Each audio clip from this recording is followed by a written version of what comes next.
Nitish J of second year to give the welcome address. A warm good afternoon, Excellencies, colleagues, ladies and gentlemen.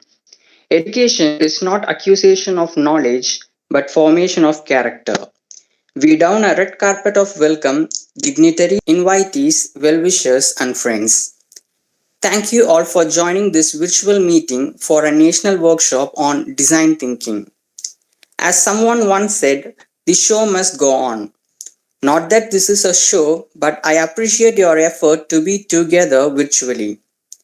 The duty which I am bestowed today is to welcome everyone to this workshop. So, firstly, I would like to welcome our Honorable Head of the Department, Dr. K. Banupriya, the lifeblood of our department, who works more in planning about the betterment of the department and students. We welcome you in the most humble and prestigious program, ma'am. There is nothing more difficult to take in hand, more perilous to conduct, or more uncertain in its success than to take the lead in the introduction of a new order of things. It is a great pleasure to welcome such a noted personality as our guest of honor for this evening. So, on behalf of one and all present here, let me please extend a welcome to Mr. Jayant Bagra Engineering, Bangalore.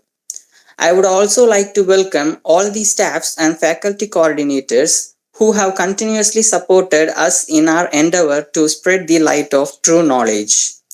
Lastly and importantly, I would like to welcome all the students who are an integral part of this college and have always supported the vision and mission of this institution. I request all of you for your kind cooperation throughout the program and making it a grand success. Thank you. Thank you, Nitish. The purpose of education is to make good human beings with skill and expertise. Enlightened human beings can be created by teachers. Here I invite Dr. K. Banupriya, head of the department, to articulate the introductory speech. We kindly welcome you, ma'am. Respected Chief Guest of the National Workshop, Mr. Jayant Bagre, my dear faculty colleagues and students friends, a wonderful good afternoon for one and all present over the screen. First of all, I like to thank our chief guest for his readily acceptance to be a resource person for this national workshop and gracing this moment. Design thinking, the type of today's program, the topic of today's program is an emerging and interesting one. We no need to think that design thinking is an exclusive property only for designers. It can be useful for all great innovators in the fields. It helps us to solve problems in a creative and innovative way. Some of the world's leading brands such as Apple, Google, Samsung, etc. Have rapidly adopted the design thinking approach. So this program will be definitely brainstorming section for all of us. Thank you one and all. Thank you. Thank you, ma'am. It was entirely amazing. You get what you focus on. So focus on what you want. You don't want to be great to start, but you have to start to be great. Here is Ms. Shiva Shankari P of third year to deliver the chief guest introduction.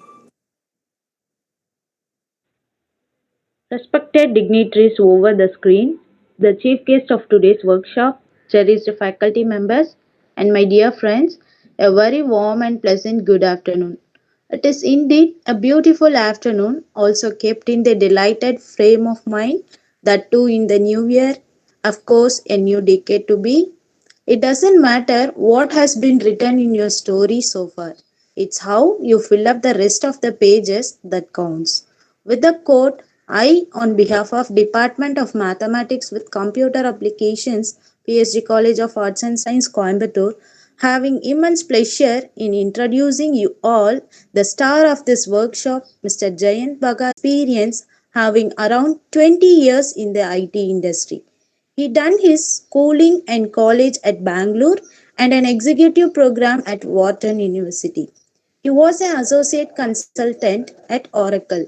Then, starting as a development specialist, development lead, manager, seeker of solutions, chief development architect, and at last, he is now serving as the director of SAP Academy for Engineering for the past 1.5 years. He believes that design thinking is the prime driver towards any business. He is now working towards the change in culture of SAP and drive innovation among its 35,000 engineers. He regularly teaches and speaks at various universities on topics of system thinking in software architecture. Apart from this, he consults various NGO organizations on a pro bono basis of technology. He specializes in fields of building organizations ground up, design thinking, product concepts and business models, and architectural or systematic thinking. Yes, I feel much privileged to introduce such a great personality in front of you all on this afternoon. We feel very much happier to receive your knowledge on this day, sir. Overwhelmingly, our heartfelt thanks for making your presence with us today, sir. Hoping this afternoon to get more enriched by your words. The screen is yours, sir. Thank you, Shiv Shankari. Thank you, HOD ma'am. This was really an honor to be here today afternoon. Uh, yes, design thinking is a big passion of mine, but I think a bigger passion for me is actually even sharing my knowledge of whatever I have with the upcoming generation. So thanks for this opportunity. Please do let me know if you're able to see the screen, and probably I can start immediately with that. Am I? Is my screen visible? Yes, sir. Okay. Thank you for the confirmation. So, as I think in the introduction and also in the write-up, which was floated around, we are going to talk about design thinking. You can read a lot about design thinking already on the internet. There's a lot of videos, everything. But today we'll be taking a little bit of a critical path as to say, why do the thinking at all? Why should we do design thinking? Why do thinking? Uh, aren't there other ways to doing things, or should we do thinking at all? These are some of. I think the introduction was very detailed out, so I'm going to skip introducing myself. But whatever my thoughts are, I try and share it with everyone whenever I can, though not very often. So you'll find a lot of my writing on medium.com at Jayant Bagre, which I have put in the presentation here. I think Kritika ma'am will share the presentation with you. I have already shared it with her. She'll share it with you probably post the talk. So probably let's start first of all by setting the ground rules of this next 30 to 45 minutes. The chat window is always open, so would love to see more number of questions coming up. I'll try and collate every once in 5 or 10 minutes all the questions and answer the questions as we go along. So probably that will give us a little bit of an interactive session. We have a lot of people, but let's keep it however interactive possible. So quickly jumping into the topic, why should we do design thinking? I don't know how many of you all would be able to recognize what's happening here. At least for me, it was very important that at some points in time in my life, I actually did think about this. And more so in a funny way than in a serious way. Why should I study? Why should I put all the effort of what I'm doing? Because this equation here or this solution here leads me to anyway fail. And this is where actually the whole understanding of design thinking started for me in my own life in a very funny way. With this little problem that you see here and the solution at the bottom. The whole idea is why do design thinking? And I have been doing design thinking in various capacities in SAP, where I work for nearly now roughly about 17, 18 years. I've been doing design thinking in various capacities, right up to working with very, very inspiring people like Dr. Vishal Sikka, who was the CEO of Infosys. Before that, he was with us. I used to report to him directly. I also work very closely with our chairman and founder, Hasso Plattner, who is a big source of design thinking in terms of its process, in terms of its ideas, not just to SAP, but to the entire industry. So much so that he established a design thinking school inside Stanford so that everybody can learn design thinking. So it's basically in our blood of doing design thinking. So, but why do design thinking? Why not other ways?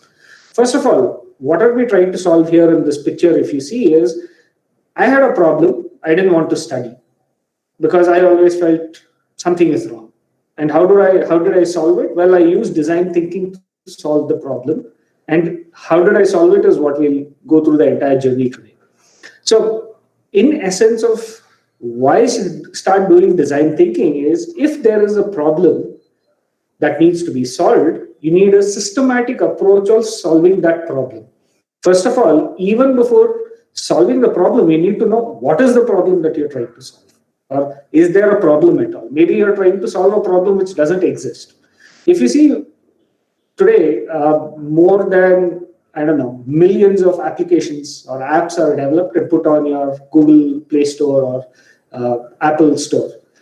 How many of you will actually download all of it and start using all of it? Now, why aren't you doing it? If app, say for example, for a to-do list, why aren't you download to-do list app and using it? So what makes you think that tomorrow when you graduate, if you're going to build an app, it is going to become successful? The mindset all of us have, and even I had to be starting with, was if I'm going to build an app, I'm going to be successful. Or if I'm going to build a software for a customer, I'm going to be successful. Well, it's not so simple. There is a real need that is required by the customer that you need to solve. There should be a real problem that you're trying to solve. Otherwise, the whole point of building an application is meaningless. And that's why you see the app store being filled with so many to-do apps, which doesn't make sense. So that is where design thinking begins. Why do design thinking? Very simple, two things. One, to discover a real problem that is there that you're trying to solve. Two, how are you going to solve the problem? There's a structured process behind solving that problem. So, how do you really start thinking? The very first thing that you need to keep in mind is whenever you're building a business, a product, a software product, an application, doesn't matter what it is, you have to talk to real customers. You can't have imaginary customers saying, you know what, I'm going to build a software for restaurant billing, but I want an owner. I'll keep in my mind, oh, he might do this or he might do that, and I'm going to build stuff around it, for example. Or, for example, I want to make tables for all people now working from home or getting educated from home. I have to talk to real people. I can't just go make a table in my own design, in my own way, and then hope that everybody is going to order it and I'm going to start delivering things. So the very first thing that you need to have is go down to real customer and start to talk to them. Now, what do you talk to them? Talk to them as to what is the real problem they have. It always starts very high in the sky. They say, oh, I want to earn 1 crore rupees as a restaurant per month. Can you make that happen? That's how they start. Because they're always looking at it only from that angle. But as you dig down, saying you ask, why do you want to earn 1 crore rupees? What is the problem? Why is that problem there? As you dig down and down and down, most often than not, within 5 whys, 5 times of you asking why, you'll come down to the real problem of what they are facing. Say, for example, they might say, you know what, I'm facing the problem that my cooks don't stay very often. I have a lot of people coming and leaving, because of which my quality of food is suffering. I'm giving an example of a restaurant here, but it could be anything. It could be even a software. Now, how do you solve that problem? The very first thing that you do is what we call as you prototype in a very cheap way. What I mean is you put some ideas together and you see how the ideas will work or it won't work. Since you're all studying computer science, one of the first things you'll be excited to do is actually code the solution that you see to the problem, right? Now, the danger of that is the problem still is a thought problem which is not very detailed. It's the first feeling of a problem that you get. With that, you want to build a solution, you'll spend, let's say, 2 or 3 months building a really nice, good solution in your favorite programming language, everything. And when you go back to the person who has to use the software, it's, I never asked this, I never had this problem, right? These are some of the things that you'll start facing. So what do? You prototype very cheap. The very first thing you do is put it on pen and paper. What your thought of a solution is to the problem that he's talking. Go to that person, him or her, show the solution and say, sir, ma'am, what do you think? Does this solve your problem if something like this is given to you? Yeah, it's still very rough. You haven't finished it, but do you think it will make sense? They'll say, it will make sense, doesn't make sense, might work, might not work, make changes, come back again. The second time that you prototype, you instead of putting it on pen and paper, you can try putting it, say, for example, in an Excel sheet and say, hey, this is how it's going to work. This is how the formulas are going to be. This is how your bill is getting calculated. This is how your tax is getting calculated, etc., for the restaurant. You go back, show the Excel sheet to him. Do you think it will work? He'll say, no, little more changes here, there, everything. So one more time, iterate.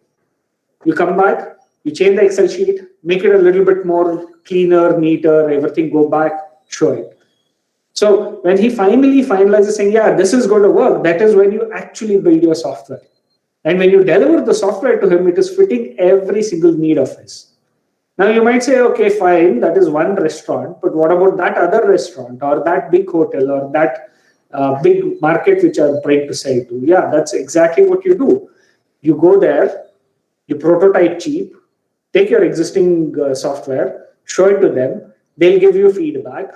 You prototype on top of that existing software in a very cheap way and iterate and iterate and iterate. Sometimes what happens, you go down and you start realizing that your software is only getting sold to only one fellow. After that, nobody else is interested in it. So what do?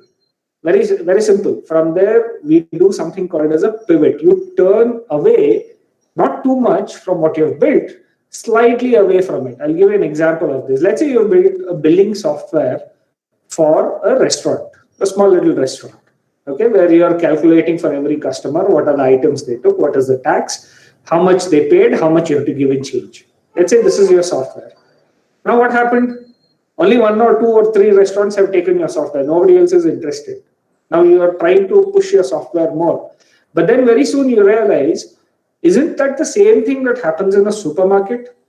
Instead of a customer asking for idli, vada, dosa, he is actually picking up some things and you're having line items or lines of that items which is purchased. And at the end of it, you're having some tax and some money to get and some money to give or transfer or whatever that is there. So what do? You pivot very slowly into trying the supermarket area, for example. Let's say that also doesn't work. Then you pivot slowly somewhere else. Right? Finally, somewhere you'll fit in where your software is very useful for that industry or that segment of businesses, and it suddenly becomes useful and suddenly you're a hit after that. Now, all you're doing is you're iterating again and again and again, and during this iteration, always keep your mind in how you pivot. This is the thought process we need to have as to how we need to start doing things. So, putting this together in a very nice diagram that we always use is we always say there is what you see here is a Venn diagram on the right hand side, which says your solution should be first of all desirable. That means to say people should want your solution. You can't just go build something for yourself and think others will want it. That's the first point, which is talk to real customers, get your real problem. Second, it should be technologically feasible. Now, for example, if you're going to go give a solution to a small little restaurant in a tier 1 or tier 2 or tier 3 city, doesn't matter where, they're not going to have high-end equipment to execute your software. They're not going to have high-end data centers to keep your data. You might build it, but they won't have it. They are running maybe on a, at best, 4G connection of their mobile phone, where half the time they'll even see YouTube videos, and the other half time a bill also has to get printed. So the bandwidth available is lesser. So it should, what you build should be technologically feasible. And most important of all, it should be viable. What does that mean to say? If you're selling a software to him at 10,000 rupees a month, for example, he should make at least 1 lakh rupees because of your software, or he should save 1 lakh rupees because of your software. If that connection is not there, he's not going to buy your software. Right? He'll say, give it to me for free. So you have to keep this in mind, that all these three have to come together and intersect. And that intersection point is what we call as design thinking. What we just went through the process is a design thinking process. As an example, I'm saying. The same way, you can take any kind of problem, any scale of problem. We take even very, very large problems. Say, for example, we took a very large problem in SAP as to how we work with Airbus. Airbus is one of our customers, where they make planes. Now, the first level breakdown of a plane is 35,000 activities that need to be done. And then those 35,000 activities have 35,000 activities within them. So you can see it's turtles all the way down. But how you break it down, how you work with it, where is the actual problem for Airbus, that we used design thinking approach to do, to actually find out the problem and figure out what the solution is. I'll just give a brief, probably 3 minutes or 1 minute break. If there's any questions that I receive in the chat, I can actually answer those questions, or I can collate those questions and answer. So please feel free to put questions in the chat as we go along. So if we have to really put design thinking as a nice little process of how we actually do it, what we did here is I explained this whole thing in words, but if I have to put it diagrammatically out, very simple. Point number one, have a real customer. Understand what the customer is, who the customer is. Say, for example, we were doing a very interesting project for let's say, a large telecom company in India. And they wanted us to say, hey, you know what? The biggest problem we have is our products are not getting sold in day-to-day market. That means to say, for example, SIM cards, which are to be sold, is not getting sold. It was actually dongles, not SIM cards.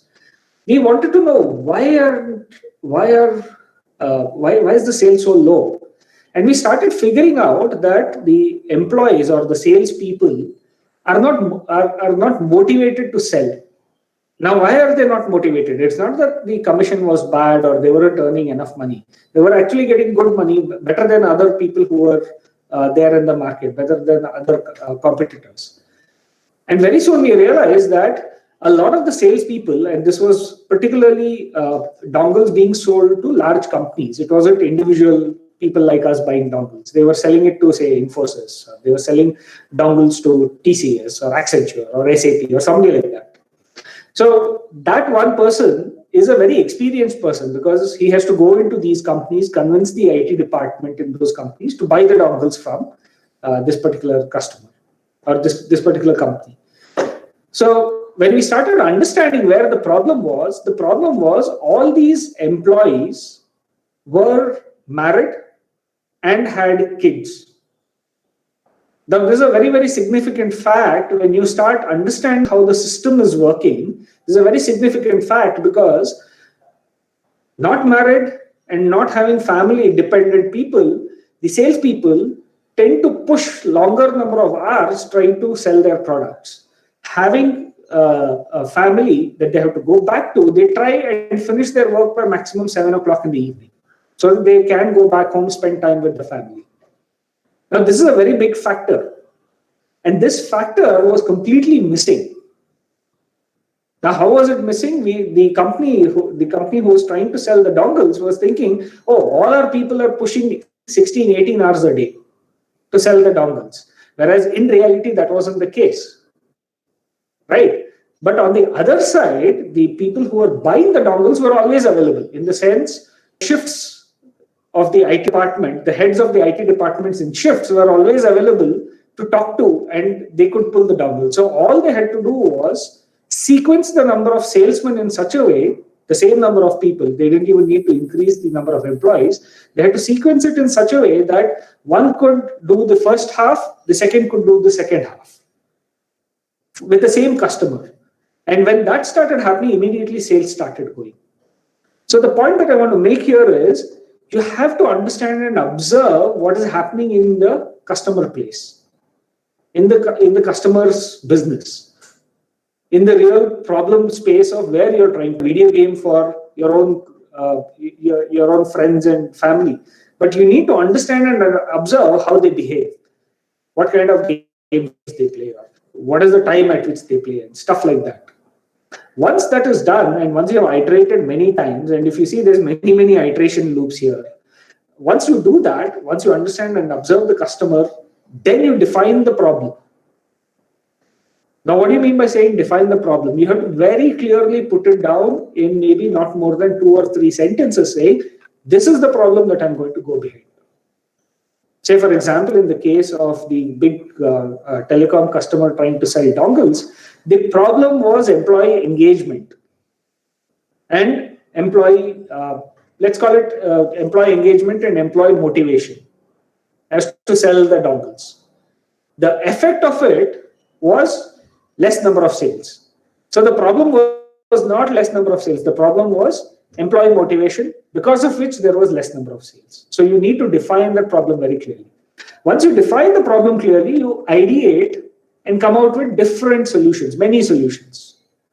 Now we'll go through a process of how you do it, but you come out with different types of solutions. And I said, you quickly prototype those solutions and check, is this what actually is happening? So what did we do? Very simple. We told the customer of ours, say, hey, we'll just give you an Excel sheet with names of those salespeople, specifically working with 5 or 6 customers of yours, and slot them in different time slots in which they need to work and contact their customers. See if it works for 1 week. Do you see any sales change?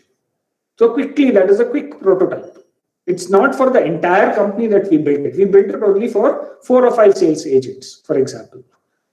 Once we did that, and once we iterated through the entire process and we found, hey, this is working, it is viable, then we actually went and actually built a software where we did labor force scheduling and workforce scheduling. And that's a very, very big software of ours. It's huge, actually.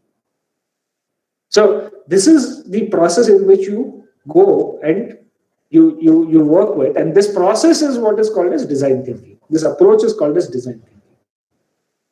So very quickly going, as I said, first thing, you need a customer and you need a person, very well-defined person. There should be a real need. It can't be imaginary, saying, oh, that fellow might have that problem, I'm going to go help him. No, you have to go talk to that person and understand the need, because of which you'll get insights. Like, example is, the person here was the salesperson. The need was, there should be more amount of sales. What was our insight? That there was lacking, they were lacking motivation to work after a certain period of time, because of which the sales was less.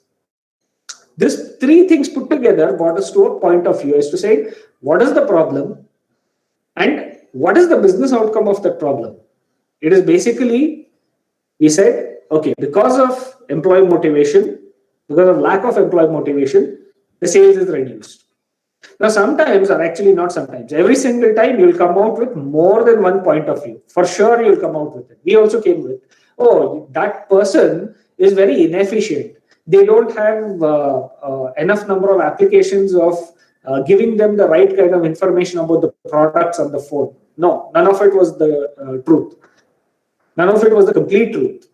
The very first thing that was important was to keep employee motivation up. Then you can give, okay, these are more number of products, this is the amount of discount you can give, etc., etc. All that real-time information in an application can be given.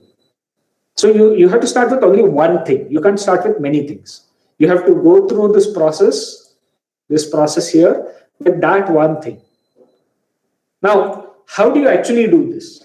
Typically, this is how we do it. This is a real photograph that I had taken a few years ago when we were doing design thinking workshops in our headquarters in Germany. It's a very simple process. We just take stickies. We have a whiteboard.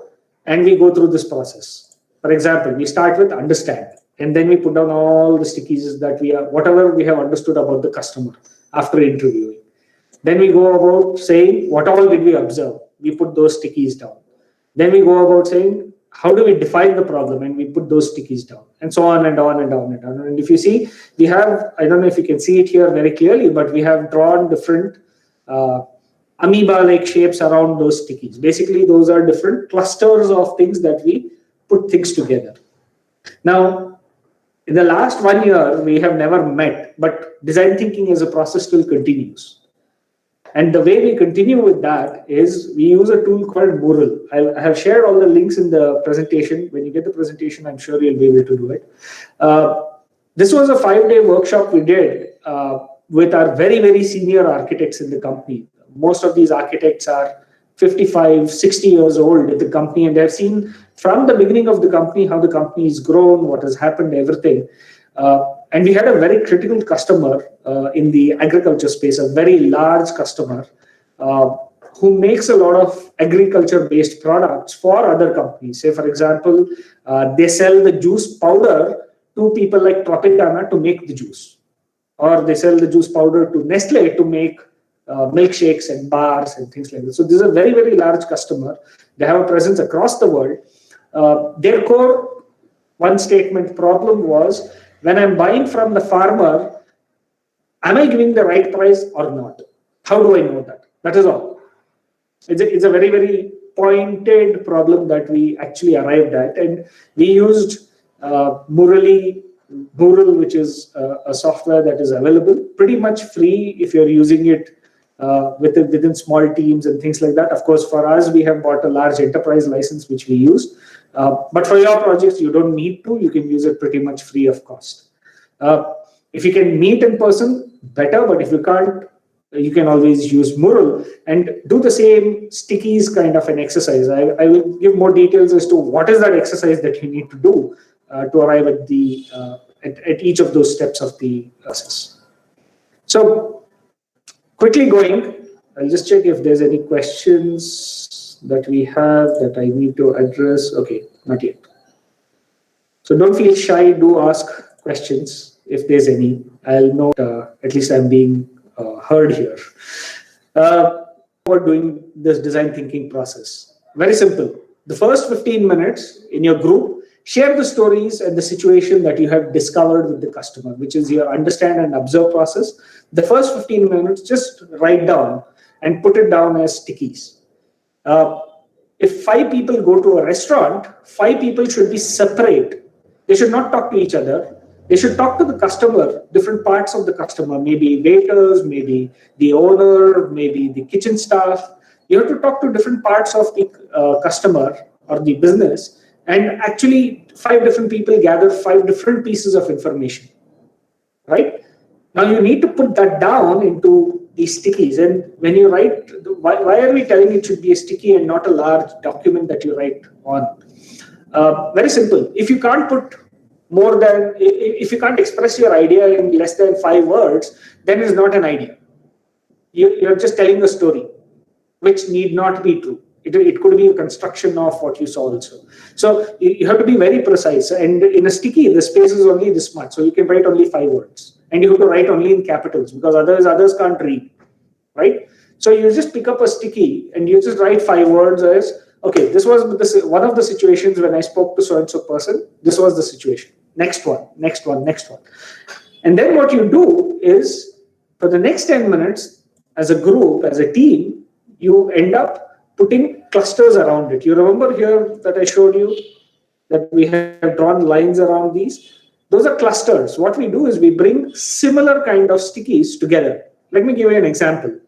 The waiter says, I'm not happy at my job, right?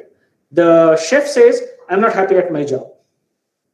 The cleaner says, I'm not happy at my job. Now, 5 different people have gone around everywhere and have spoken, and all of them have come out with the situation or that one-line statement saying, person is not happy with his job. Waiter, person is not happy with his job, so on and on and on.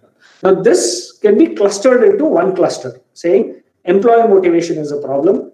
That person is, or employees are not happy at their job. So that's how you form a cluster. Now cluster these themes with other groups also. For example, employees are not happy, because of which customers are not happy. When you have even gone to five or six different tables of customers and asked them, they have said, the previous quality, they used to treat us very nicely, now they don't. And all of them have said it. Now that cluster and this cluster are related to each other. You start seeing the relation between them. Then you pick up a situation on what you want to really work. And the process that we went through in the previous slides. So once you do that, you have to have a principle behind which you want to go with. How do you want to build the solution? How do you want to discover the solution? So far, we have been only talking about the problem. Now we start talking about, okay, how do you start coming out with the solution? Now you know that one line statement of the problem. How do you start coming out with the solution? Coming back, you have to look at it from these 3 points of view, these 3 lenses. Is it desirable? The solution should be desirable. The solution should be feasible, and the solution should be viable. All 3 have to be met, doesn't matter what. So for that, you can put something like this. You are saying convert the black box process to white box, basically is bring transparency. This is one of the solution principles you can put, saying our solution, doesn't matter what solution we come out with for the problem, maybe one solution, maybe many solutions, we are going to make data available to everyone across. Say for example, the order in a restaurant will be available to the owner, will be available to the waiter, will be available to the kitchen staff at the same time. This is a solution principle you can put. The business outcome should be measurable. That means to say what? If we put our software in there, can we say in the next 3 months you are going to get 10% savings? If this is told and you can promise and you can achieve it, it is measurable. And as I said earlier, the only technology that is available is maybe a 4G connection on which half the time YouTube is also running, for example. So these are your solution principles. Now you have to think about solutions. Okay, should I use an Excel sheet? Maybe, maybe not. Should I make an app? Maybe, maybe not. Though, but you're always going to first go check, if I make an app, is that going to have transparency? Yes. Is it going to have business measurable? I mean, is the business outcome measurable? Maybe not. I need to think of something which can prove that his business is doing well. So maybe I need a report dashboard, things like that. You'll start thinking in different ways. You can come up with many other constraints also. Say, for example, I want zero information imbalance. Typically in large companies, when you go and solve problems, 99% of the problems is because somebody is not willing to talk to somebody, or somebody is not giving information to somebody. So there is an information imbalance. If one order has come, the purchasing department will know that they have sent the order to whomever they have to send to. If the material has not come, the person who has actually asked for the material will never know, or if it has come or not come, things like that. So you can choose some more constraints based on other criteria. Say, for example, in the restaurant, you can choose a constraint saying the printer is a very old machine. We have to ensure that the printer whatever bills we print will be printable on that machine. Once we do that, we actually go about finding the solution. Now we know what are the rules that we should follow when we are making a solution. Now let's go making a solution. Okay, how is my customer doing? Before that process is touched, say for example, you'll choose the process of saying employees are unhappy. Okay, why are employees unhappy? Is the owner bad? Is the customer bad? Is the environment bad? Is the environment unhealthy? You have to look front, back, left, right, everywhere of the person in focus. The person in focus here is the employee, for example. And who is above and below? Say, for example, if there's a hierarchy, the owner is above. Is he very abusive? Is he always shouting at the waiter? Is there a head waiter who is there a kind of a manager who's always shouting at the waiter? And is the waiter shouting at the cleaner? You have to look at all these information. Do they get enough information about how they have to do their job? For example, if a waiter is not told that you have to go pick it up from the kitchen and bring it to this particular customer, how will he know? Now, how does he get to know that he has to go at this time? Or should he keep waiting till a customer calls? How does he get that information? And what should I do? And why am I doing what I'm doing? Now you might say, for example, after COVID has come and everything, you'll tell the waiter, okay, every once in 1 hour you have to measure your temperature. Okay, why should I measure my temperature as though it's going to change every once in 1 hour? Then you have to give a reasoning, saying that this is going to give confidence to our customers. This is how we are going to display your temperature and ensure that you are healthy and the customer is healthy. We are worried about even you, not just the customer, etc., etc. Right? So you go down this path and you come out with solutions. Now, one main principle that you should always keep in mind is build the solution for the customer, which is solving their outward problem and then the inward problem. For example, in the case of that telecom company, started by building the solution saying, okay, if we are going to give the scheduling of different times for different salespeople, is your sales going to get affected? Before we did the prototype, is your sales going to get affected? So that was outward. We didn't say, oh, we are going to keep this fellow happy, give him 15 days holiday every month. No, that is not the way you look at things. You look, the customer should be happy. And then you look at internal. If the restaurant is not making enough money, look at it from an outside perspective. Okay, if I'm going to keep the waiter happy, is the restaurant going to make more money? So first, do outward, then you do internal. And finally, once you have done that, the biggest lever that you actually have is the business lever. Remember, we spoke about three different lenses or three different levers. The most interested lever that the customer is wanting to discuss is actually only the business part. He doesn't understand the desirability part of it, in the sense, oh, do I really need it or don't I need it? He won't understand that in a very clear cut way. Example, do you really need the next iPhone or not? You won't understand it in a very clear cut way. But from a business way, if I say that iPhone is going to cost you half the price of what it is now, it immediately comes. You're not worried about thinking that. He might or might not understand from a technology perspective. Even if I tell you that the phone has a 48 megapixel camera, it actually doesn't make sense to anyone. It's 48, but what does it mean? Nobody knows. But definitely, if I tell you that it is going to cost you 1 lakh, you're going to have a heart attack. And if I tell you that no, it's going to cost you 10,000 rupees, you're not going to have a heart attack, for example. Right? So one of the big you need to discuss with your customer always, doesn't matter what type of a customer, the business impact. And one of the ways to discuss the business impact is actually telling them about cost or telling them about the money they are going to make. You're either going to reduce cost or you're going to increase profit. Right? These are the only two things you can do.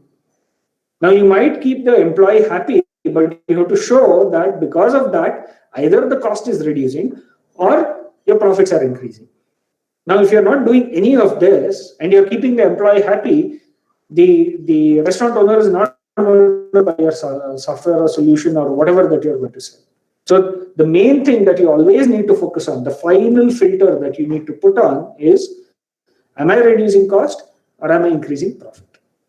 I've given a very small example here.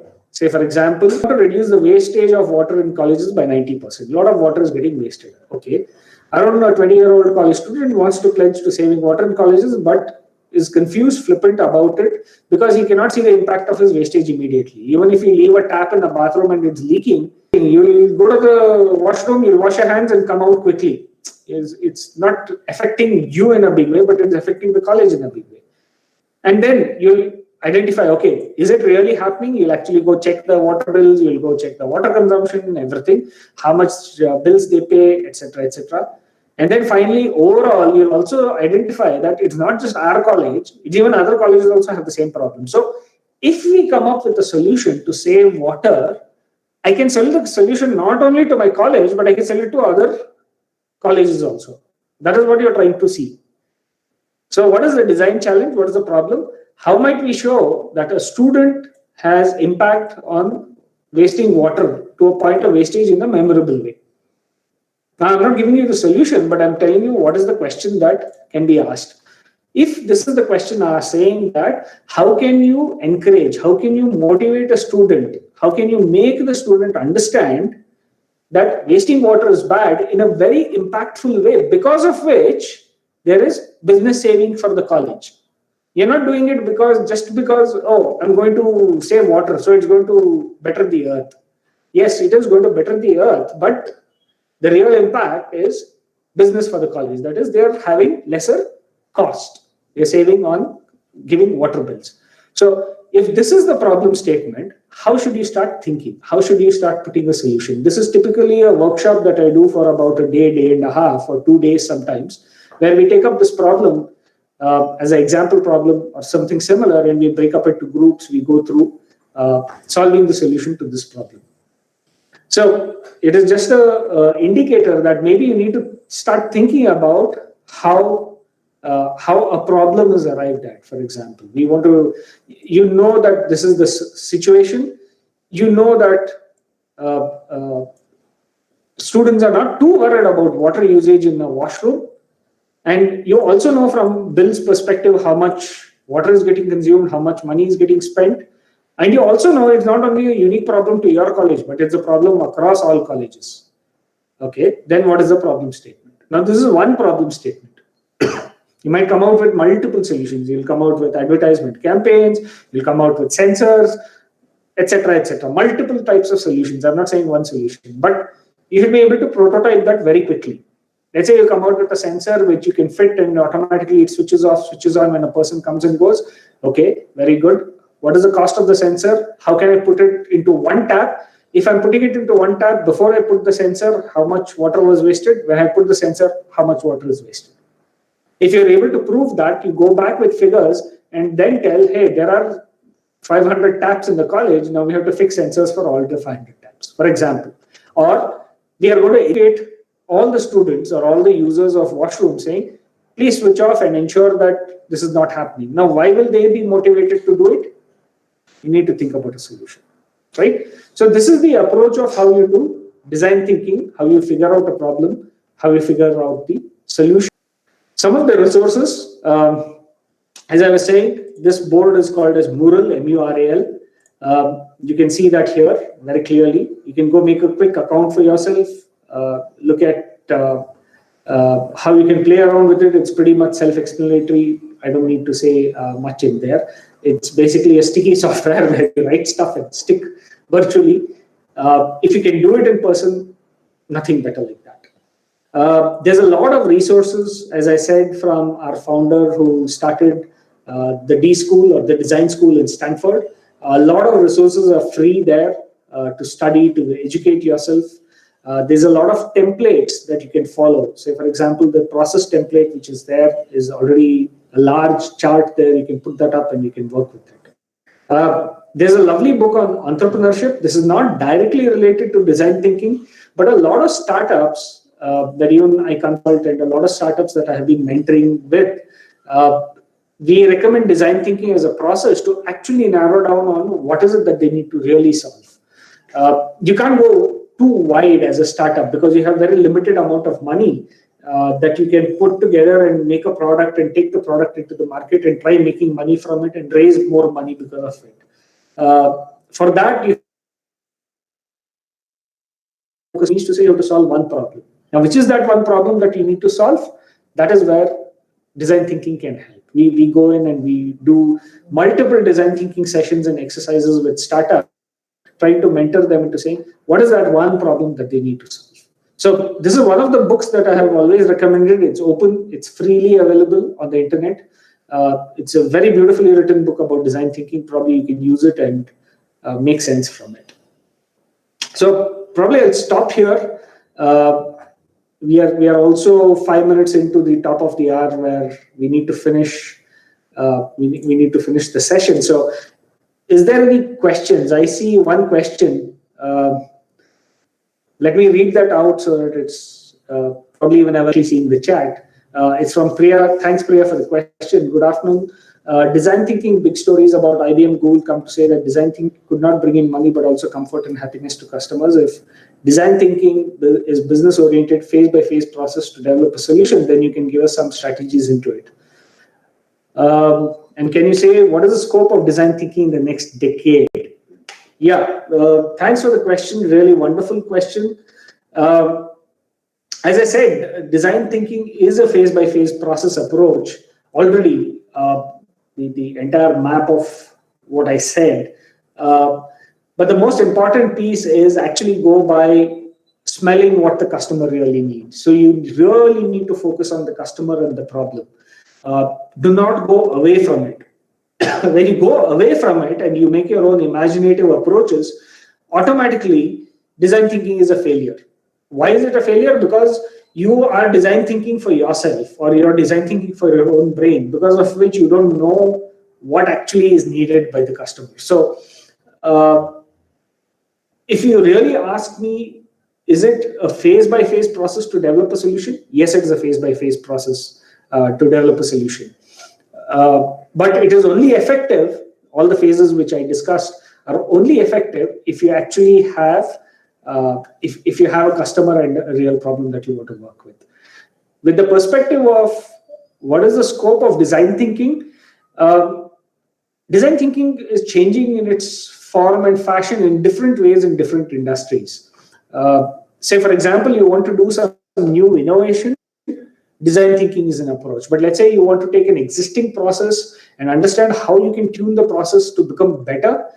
Just to give you an example, if Flipkart wants to know why their packages are getting delivered late, then in a very simple sense, that is process mining, which is a part of design thinking. Again, you go down to customers, you go down to understanding where the problems are, but there it is a more it's a more data driven approach than just an approach of prototyping and trying, because you can't prototype and try and say, okay, I'm going to prototype and try how I can make all my deliveries faster. You can't do that, right? Neither can you prototype and try, I'll make my few deliveries faster, because it's a very well planned process already. So what you do there is what we call as process mining, which is a different way of doing design thinking, but in a more data oriented way. And then you come out with solutions for the same. So if you really think about it, doesn't matter